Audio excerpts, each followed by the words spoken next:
Inquiétude pour Red Bull. Le problème de frein de Verstappen semble structurel.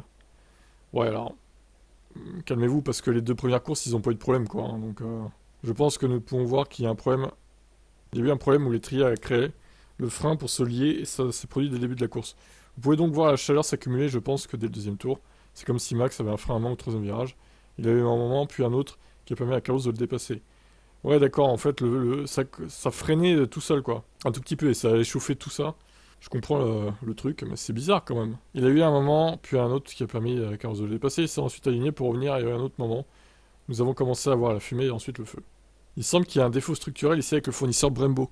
Ayant déjà utilisé des freins de carbone industrie, Red Bull a testé à Bahreïn pour la première fois les produits de Brembo, une marque qui a déjà donc fourni Ferrari et Mercedes. Les Autrichiens ont finalement choisi l'entreprise italienne car elle a fabriqué une évolution en termes de disques de frein d'étrier.